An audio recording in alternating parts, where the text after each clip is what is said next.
आज हम लोग पढ़ेंगे केंट फिलॉसफी का पहला चैप्टर जो कि क्या है, सिक के बारे में। जहाँ पर केंट सर एक्सप्लेन करना जब स्टार्ट करते हैं ना, डायरेक्ट ये नहीं शुरू करते कि सिक होता क्या है। उसके पहले केंट सर बताना स्टार्ट करते हैं कि एक होम्योपैथी और जो एलोपैथी होता है, ठीक है, दोनों के बीच में बेसिक डिफरेंसेस क्या क्या होते हैं। उसके बाद केंट सर आके समझाना शुरू करते हैं सिक क्या होता है, ठीक है। तो जब हम लोग पहली लाइन पढ़ते हैं ना केंट फिलॉसफी की, द सिक की जो पहली लाइन है कि homoeopathy asserted that there are principle which govern the practice of medicine. तो पहली लाइन से ही थीम केंट सर क्लियर कर देते हैं बिल्कुल कि हाँ, होम्योपैथी में प्रिंसिपल्स होते हैं, फिक्स रूल होते हैं, रेगुलेशन होते हैं। असर्ट की मीनिंग होती है किसी चीज़ को हक कहना। तो होम्योपैथी में क्या ये क्लेम किया जाता है या फिर इस बात पे जोर दिया जाता है कि इसमें जब भी हम मेडिसिन की प्रैक्टिस करते हैं उसके लिए क्या प्रिंसिपल होते हैं, सिद्धांत होते हैं। तो हम लोग पढ़ते हैं 7 कार्डिनल प्रिंसिपल होम्योपैथी में। तो यहीं से मेन थीम स्टार्ट हो जाती है किस चीज़ की, सिक के लिए। तो केंट सर शुरुआत में डिफरेंसेस के साथ शुरू करते हैं कि होम्योपैथी और एलोपैथी में डिफरेंसेस क्या है, देन सिक पर आके सेटल करते हैं, उसको पूरा एक्सप्लोर करते हैं। तो हम लोग भी पढ़ते हैं, पहले डिफरेंसेस के साथ ही पढ़ना स्टार्ट करते हैं कि होम्योपैथी और एलोपैथी या ओल्ड स्कूल प्रैक्टिशनर के बीच क्या डिफरेंसेस होते हैं, कहाँ कहाँ पर एक दूसरे से डिफर होते जाते हैं। तो हमारे लिए पहला पॉइंट हो जाता है कि एलोपैथी के अंदर कोई प्रिंसिपल नहीं होते, कोई रूल एंड रेगुलेशन नहीं होते। वो किसके बेसिस पे मेडिसिन की प्रैक्टिस करते हैं, on the basis of the experience, ठीक है। तो पहला डिफरेंस हो गया होम्योपैथी में प्रिंसिपल्स होते हैं, ठीक है, रूल एंड रेगुलेशंस होते हैं। जबकि जो ओल्ड स्कूल प्रैक्टिशनर होते हैं जिन्हें हम लोग एलोपैथी बोलते हैं, उनके अंदर कोई भी फिक्स प्रिंसिपल नहीं होते। जो भी उनकी प्रैक्टिस होती है on the basis of the experience होती है।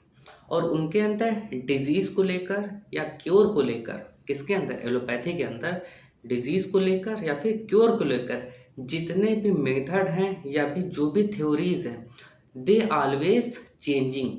उनकी थ्योरीज चेंज होते रहते हैं, उनके मेथड चेंज होते रहते हैं, क्योर करने का तरीका चेंज होता रहता है, मेडिसिन के साथ तक चेंज हो जाते हैं। जबकि होम्योपैथी में ऐसा नहीं होता। एलोपैथी में क्या होता है, वहाँ पर on the basis of experience medicine की प्रैक्टिस की जाती है। उनके अंदर ever changing theories and method of curing always change होते रहते हैं। उनके जो भी मेथड होते हैं, जो भी थ्योरीज होते हैं, always changing and shifting condition में होते हैं। और वो हमेशा लुक करते हैं डिजीज को किस फॉर्म में देखने की, मैटर फॉर्म में देखने की।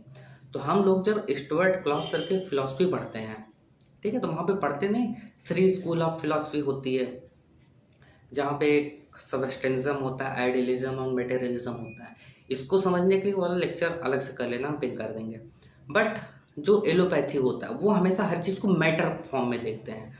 तो उनके लिए डिजीज़ हमेशा क्या होगी, मैटर फॉर्म में होती है, ठीक है।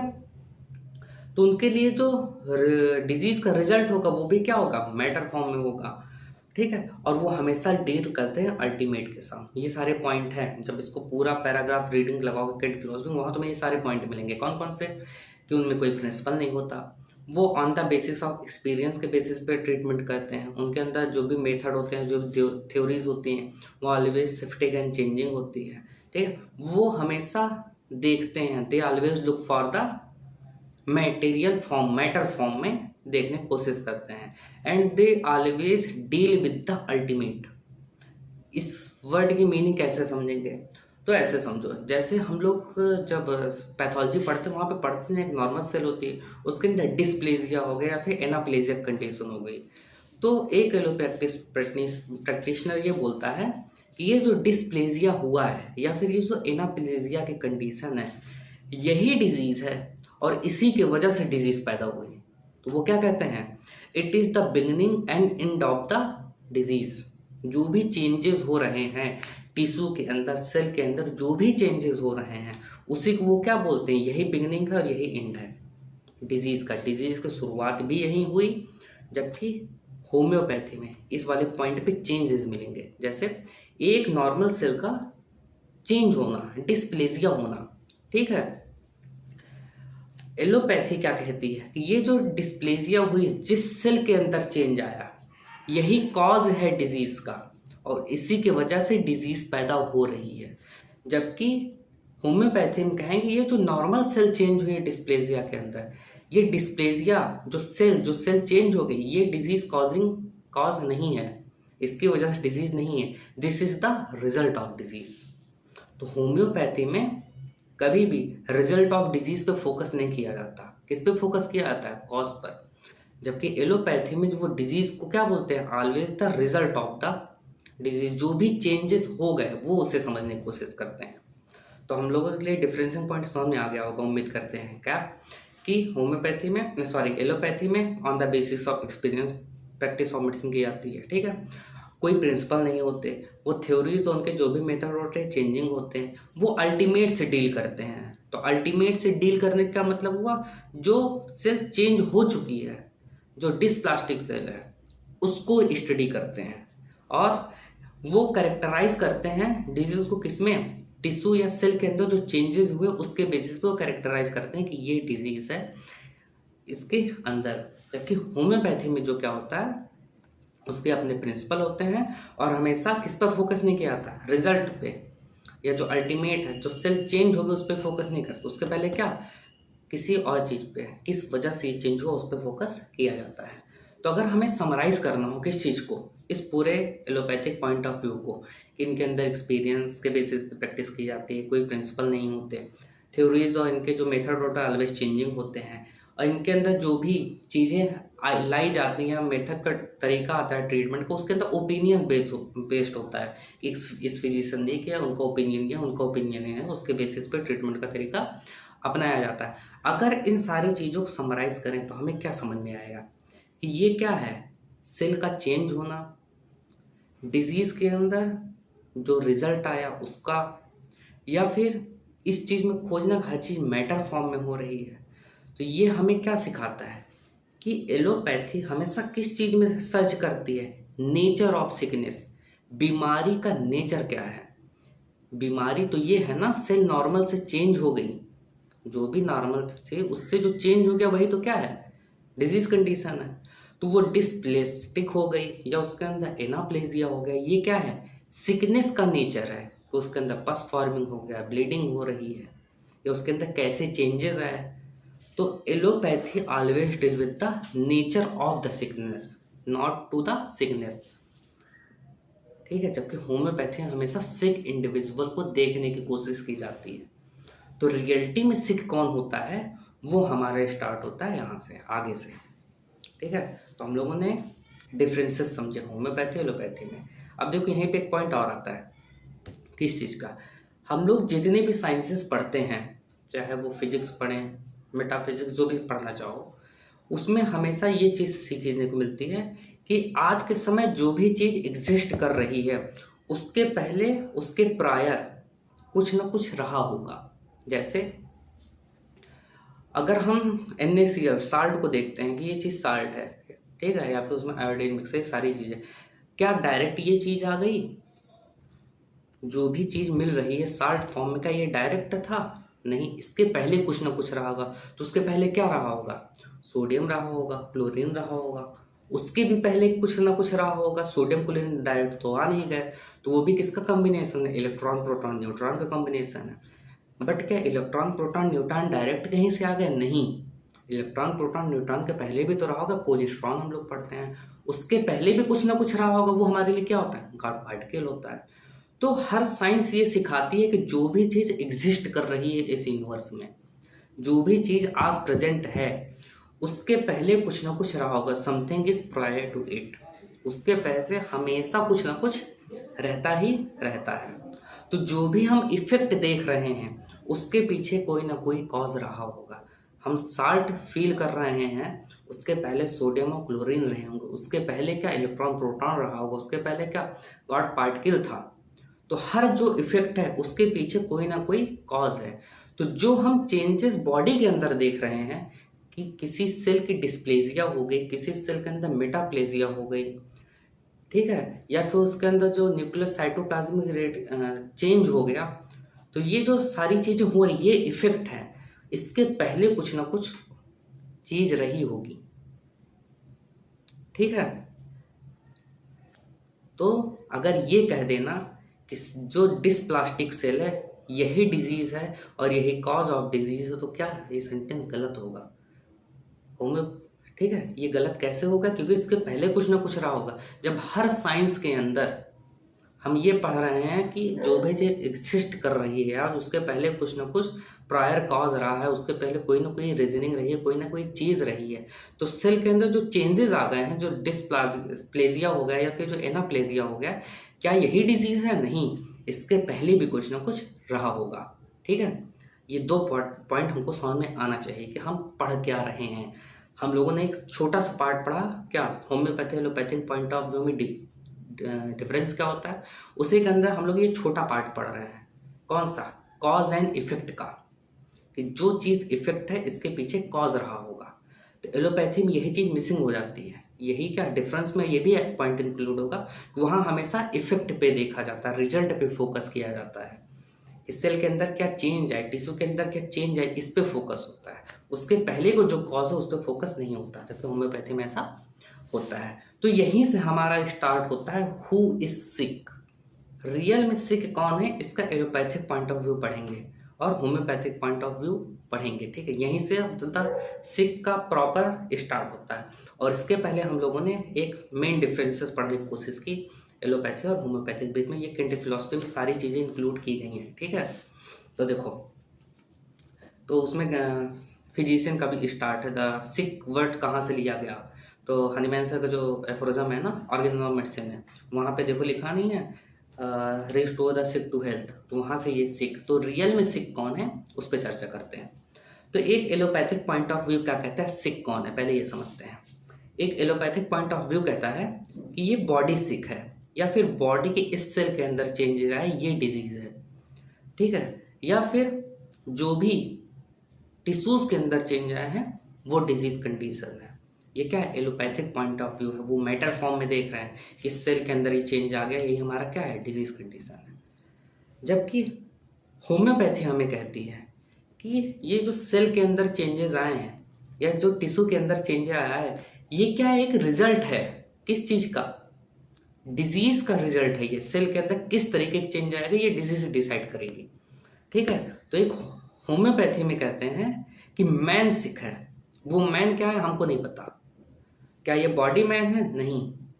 इसके अंदर जो सोल है वो मैन है? नहीं। बस ये कह सकते एक मैन है जो कि क्या है? सिक है। और हम ही उसी का रिस्टोरेशन कराना है हेल्थ के अंदर, उस मैन का, ना कि इस बॉडी का रिस्टोरेशन।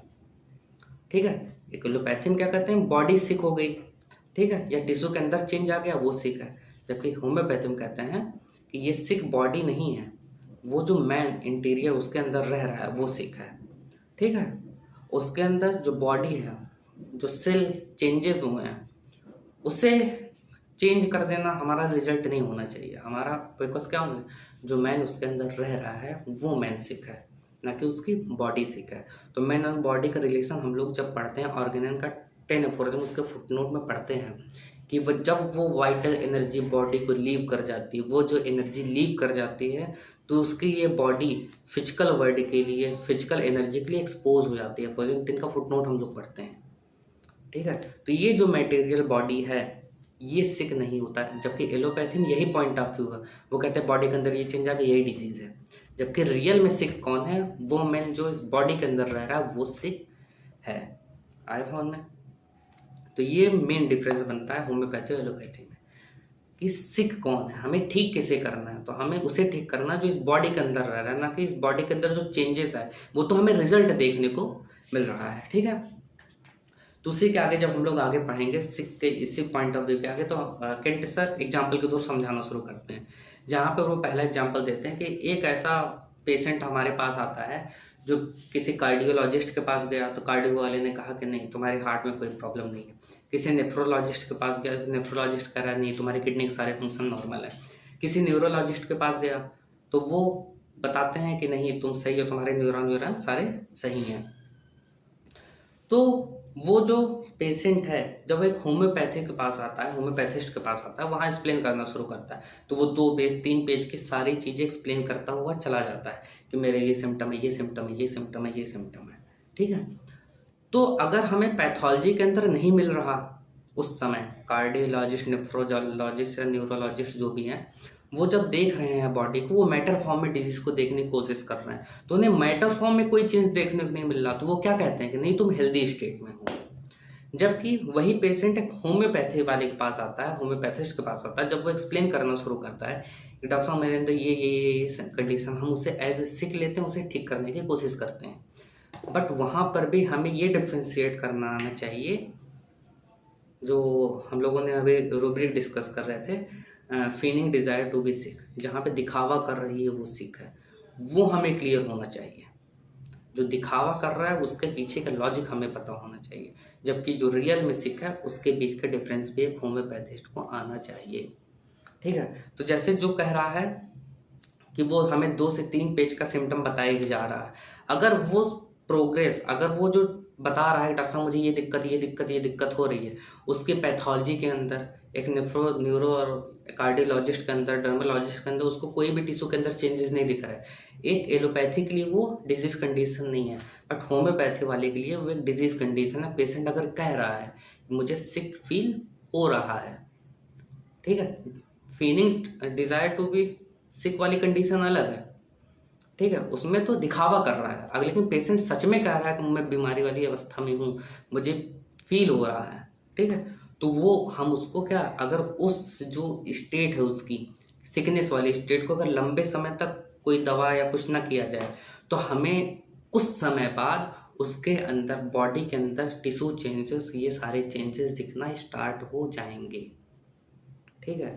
तब जाके एलोपैथिक फिजिशियन बोलेगा कि हाँ अब तुम्हारे टिश्यू के अंदर ये चेंज आ गया, अब ये बीमारी है तुम्हें, तुम्हारे ब्लड के अंदर, सॉरी तुम्हारी यूरिन के अंदर मुझे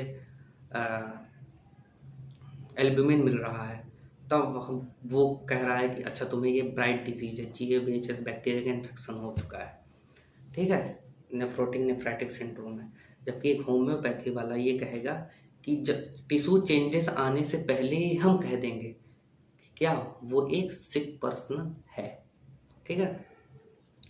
ये एग्जाम्पल केंट सर ने डिस्कस किया है इसके अंदर, तो इसको दोबारा तो हमें नहीं लगता एक्सप्लोर करने की ज़रूरत है, ये समझ में आया होगा कि एक टिश्यू चेंजेस के बाद, सेल के अंदर चेंजेस के बाद एक एलोपैथी प्रैक्टिशनर कहता है कि तुम सिक हो, जबकि एक होम्योपैथी प्रैक्टिशनर, एक फिजिशियन उसके पहले भी कह सकता है कि सिक हो। क्यों? क्योंकि हम समझ रहे हैं कि सिक कौन है, उसके अंदर जो टिश्यू के अंदर चेंजेस वो सिक नहीं है, सिक कौन है, वो मैन है जो उस बॉडी के अंदर रह रहा है। यहीं पर केंट सर एक एग्जाम्पल लेते हैं कॉन्स्टिपेशन का, ठीक है, जहाँ पर किसी एक का ओपिनियन हो सकता है कि ये जो कॉन्स्टिपेशन हो रहा है बस एक हेल्थ से अल्टरेशन है। तो देखो किताब में लिखा हुआ है डिजीज पर से वाली चीज, ठीक है, कि ये डिजीज पर से है, मतलब कि किसी को ओपिनियन हो सकता है ये जो कॉन्स्टिपेशन है सिर्फ हेल्दी, इट्स हल्का सा अल्टरेशन है। किसी को ओपिनियन हो सकता है ये कि ये जो कॉन्स्टिपेशन हुआ ये किसी न किसी डिजीज की वजह से कॉन्स्टिपेशन हो रहा है, और किसी का ये ओपिनियन हो सकता है कि ये जो कॉन्स्टिपेशन यही कॉज ऑफ डिजीज है। ये जो अनसर्टेनिटी है, कौन सी अनसर्टेनिटी, कि हेल्दी स्टेट से चेंज है या फिर ये कॉज ऑफ डिजीज है या फिर यही डिजीज है, ये अनसर्टेनिटी हमेशा कहाँ पाई जाती है, एलोपैथी के अंदर पाई जाती है, जबकि होम्योपैथी के अंदर ऐसा नहीं है, ठीक है। तो ये चीज़ पढ़ोगे, ये जो अनसर्टेनिटी वाली कहानी है, ठीक है, कि कॉन्स्टिपेशन को बोलना कि ये हेल्दी स्टेट से थोड़ा सा चेंज है या फिर यही कॉज ऑफ डिजीज है या फिर डिजीज का रिजल्ट है, ये अनसर्टेनिटी जो कि सर्टेन है एलोपैथी के अंदर, ये एग्जैक्ट लाइन लिखी गई है, मुझे वो मिल नहीं रहा, अच्छा सॉरी मिल गया, देखो, the character of the vagaries so common to the old school whims, this is the character of vagaries, ये जो वेगरीज है, ये जो अनसर्टेनिटी है, ये सर्टेन है एलोपैथी के अंदर, कि वो कॉन्स्टिपेशन को कभी बोलेंगे हेल्थ स्टेट से चेंज है, कभी वो बोलेंगे यही कॉज ऑफ डिजीज, और कभी कह देंगे भाई साहब यही डिजीज है कॉन्स्टिपेशन, ये एलोपैथी के अंदर कॉमन होता है। और वही कॉन्स्टिपेशन अगर ट्रीट ना किया जाए तो किसी को लंग्स डैमेज, लीवर डिजीज या कुछ भी हो सकता है, तब एक एलोपैथी प्रैक्टिशनर उसे कहता है कि ओ तुम्हें अब ब्राइट डिजीज हो गई। ये example Kent sir proper explain करने के अंदर एक्सप्लेन करते हैं। उसी के अंदर एक और एग्जांपल है एक नर्वस चाइल्ड का, कि एक बच्चा है जो कि बहुत ज़्यादा नर्वस है, उसे विविड ड्रीम्स आते हैं, उसके अंदर ट्विचिंग होती है, रेस्टलेस रहती है उसके अंदर, ठीक है, उसे नींद नहीं आती, हिस्टीरियल मैनिफेस्टेशन है, ठीक है। और जब उसका एग्जामिनेशन किया जाता है तो उसके अंदर कोई भी टिश्यू चेंजेस या फिर सेल के अंदर चेंजेस नहीं मिलते, तो एक एलोपैथिक प्रैक्टिशनर उस समय तुरंत बोलेगा अरे कोई बीमारी नहीं है, बच्चा सही है आपका। जबकि एक होम्योपैथी वाला फिजिशियन कहेंगे नहीं, इसके अंदर गड़बड़ है। और अगर वही डिजीज कंडीशन 15-20 साल 30 साल के लिए एक्सपोज होता रहे तो टिश्यू के अंदर चेंजेस आना स्टार्ट हो जाते हैं, तब जाके एक एलोपैथिक प्रैक्टिशनर बोलता है कि अच्छा तुम्हें ये डिजीज है। जबकि उस वही 20-25 साल पहले जब बच्चा छोटा ही था, जब उसको वैसे ड्रीम्स आ रहे थे या फिर ट्विचिंग ऑफ मसल हो रही थी या फिर रेस्टलेसनेस थी या फिर हिस्टेरिकल मैनिफेस्टेशन जब थे, हम तभी कहते हैं कि ये पर्सन सिक है। हमारे लिए ये जरूरी नहीं कि हम टिश्यू के अंदर चेंजेस देखें तभी हम बोलें, ठीक है। अगर वो मिल रहा है तब तो हम जो कह रहे थे कि डिजीज कंडीशन है वो हमारा एविडेंस के फॉर्म में मिलता है, ठीक है। ये सारी चीज़ें हम लोगों ने पढ़ी इसके अंदर। तो हम लोग जब ये केंट सर की फिलॉसफी पढ़ते हैं, ये सारे एग्जाम्पल हैं एक के बाद एक के बाद एक, तो हम इसको टुकड़ों टुकड़ों में बांट के पढ़ रहे हैं, ठीक है। तो हम लोगों ने स्टार्ट कहाँ से किया था कि डिफरेंसेस के साथ पढ़ना स्टार्ट किया कि होम्योपैथी एलोपैथिक बीच में क्या क्या डिफरेंसेस है। उसी डिफरेंसेस को लेते लेते सिकनेस के बीच में जो डिफरेंस है कि सिक कौन है वो डिफरेंसेस पढ़ा। जहाँ पर हम पढ़ते हैं एलोपैथिक पॉइंट ऑफ व्यू का था सेल या टिश्यू के अंदर चेंजेस हो रहा है, जबकि वही होम्योपैथिक प्रैक्टिशनर बोल रहा है ये जो मैन रह रहा है इस बॉडी के अंदर वो सिक की कंडीशन में। और वहीं से हम लोगों ने पढ़ा कि जो अनसर्टेनिटी होती है किसी चीज़ को लेकर एलोपैथी में, वो अनसर्टेनिटी होम्योपैथी में नहीं होती, वो अनसर्टेनिटी सर्टेन होती है एलोपैथी के अंदर। वहाँ से हम लोगों ने 3 एग्जाम्पल पढ़े। पहला हमारा था उस पर्सन को लेकर जो कि आके हमारे पास 7, 5, 10 पेज का बताता है, वो कार्डियोलॉजिस्ट, नेफ्रोलॉजिस्ट इन सबके पास जाता है। और दूसरा एग्जांपल हम लोग कॉन्स्टिपेशन, और तीसरा एग्जांपल पढ़ा चाइल्ड वाले को लेकर, ठीक है। कोई नर्वस चाइल्ड है उसको वाइल्ड ड्रीम्स आते हैं वहां तक लेकर, ठीक है। तो अब देखो सिकनेस को लेकर हमारे मन में एक डिफरेंस आ गया कि सिक कौन है। अगर मैन वो सिक है, ठीक है, तो हम ये जानते हैं कि वो जो मैन है उसके अंदर विल और अंडरस्टैंडिंग 2 चीज होगी। हमारी ये जो फिजिकल बॉडी इसके अंदर क्या विल और अंडरस्टैंडिंग होती है? नहीं होती। तो कभी बॉडी थोड़ी बीमार होगी। तो हम कह सकते हैं वो जो मैन है उसके अंदर 2 चीजें होंगी, विल एंड अंडरस्टैंडिंग। और यही विल और अंडरस्टैंडिंग ही आगे चल के डिजीज कंडीशन में कन्वर्ट होता है, ठीक है। तो हम लोगों ने क्या बोला, सिक कौन था? वो मैन सिक था जो उस बॉडी के अंदर था। बॉडी सिक नहीं तो वो तो रिजल्ट के फॉर्म में हमें देखने को मिल रही है। मैन बॉडी को लीव कर सकता है, तो हमारे मैन के अंदर क्या होता है, विल एंड अंडरस्टैंडिंग होती है, ठीक है। तो अल्टीमेटली डिजीज कौन कंडीशन होगा? हम कह रहे हैं मैन डिजीज कंडीशन है, सिक कौन हुआ? मैन सिक हुआ। अगर वो मैन सिक है और मैन के अंदर क्या है, विल एंड अंडरस्टैंडिंग है, तो सिक क्या होगा? तो उस पर्सन के अंदर जो विल है, उस पर्सन के अंदर जो अंडरस्टैंडिंग है, वो सिकनेस की कंडीशन में जाती है। तो हमें के अंदर विल अंडरस्टैंडिंग सिक होगा। और एक साइंटिफिक अप्रोच कहती है कि उस बॉडी के अंदर, तो हम कह सकते हैं मैन है उसके अंदर विल अंडरस्टैंडिंग, वो कहाँ रह रहा है, बॉडी के अंदर। तो उसके बॉडी के अंदर जो चेंजेस प्रोड्यूस हो रहे हैं, जो चेंजेस हमें दिख रहा है, वो रिजल्ट है उस मैन के सिकनेस का। और ये जो चेंजेस हैं इसी के बेसिस पे हम बता सकते हैं कि ये पर्सन क्या है, सिक है। तो हनीमैन सर जब ऑर्गेनल हम लोग पढ़ते हैं तो वहाँ पर बताते नहीं कि internal essence of the body, body के अंदर जो भी चेंजेस है ये रिजल्ट है। वो हमें रिजल्ट क्या शो कर रहा है कि उस मैन के अंदर क्या गड़बड़ी हुई है। तो हम किसी बॉडी के बोन के अंदर, मसल के अंदर, नर्व के अंदर, लिगामेंट के अंदर जो भी चेंजेस हैं वो रिप्रेजेंट क्या कर रहे होते हैं, उस इंटरनल मैन को रिप्रेजेंट कर रहे होते हैं। तो सिक हमारा मैन हो गया। सिकनेस क्या है, विल अंडरस्टैंडिंग में सिकनेस है, जिसका रिजल्ट हमें देखने को मिल रहा है उसके बॉडी के लिगामेंट के अंदर, मसल के अंदर, बोन के अंदर, नर्व के अंदर, नेफ्रॉन के अंदर। तो इन सब के अंदर जो चेंजेस हमें दिख रहे हैं, ये जो रिजल्ट दिख रहा है वो उस सिकनेस का असर है, ठीक है। तो ये जो हमारी बॉडी है वो एग्जैक्टली रिप्रेजेंट करती है किसको, उस इंटरनल मैन को। और डिजीज कैन हुआ वो इंटरनल मिल्क, ना कि हमारी बॉडी के अंदर क्या है, वो चेंजेस है। तो एलोपैथी प्रैक्टिशनर जो होता है वो देखता है कि बॉडी के अंदर ये चेंज आ गए, वो डिजीज है। जबकि होम्योपैथी प्रैक्टिशनर जो चेंजेस देखता है वो कह रहा है ये जो चेंजेस आए, ये जो हमें रिजल्ट चेंजेस देखने को मिल रहे हैं, वो उस इंटरनल मिल्क के डिजीज होने की वजह से मिल रहे हैं। ठीक है, तो हमारा सोल ड्यूटी क्या होगा, हमें रिस्टोरेशन करना है उस मेन का, हमें उसकी विल और अंडरस्टैंडिंग को उस ऑर्डर में लेकर आनी है, और उसकी विल और अंडरस्टैंडिंग को हमें ठीक करनी है। यही हमारा क्या sole duty of the physician है। उसकी विल अंडरस्टैंडिंग को ठीक कर देंगे, उसकी हम जो इंटरनल मतलब जब उसके अंदर के ऑर्डर को ठीक कर देंगे, तो उसके बॉडी के अंदर जो रिजल्ट है, जो टिश्यू के अंदर चेंजेस दिख रहे हैं, वो भी ठीक हो जाएंगे। ठीक है, तो इसी में एक कोट है जो कि एमसीक्यू फॉर्म में भी आता है कि there are no man but sick people.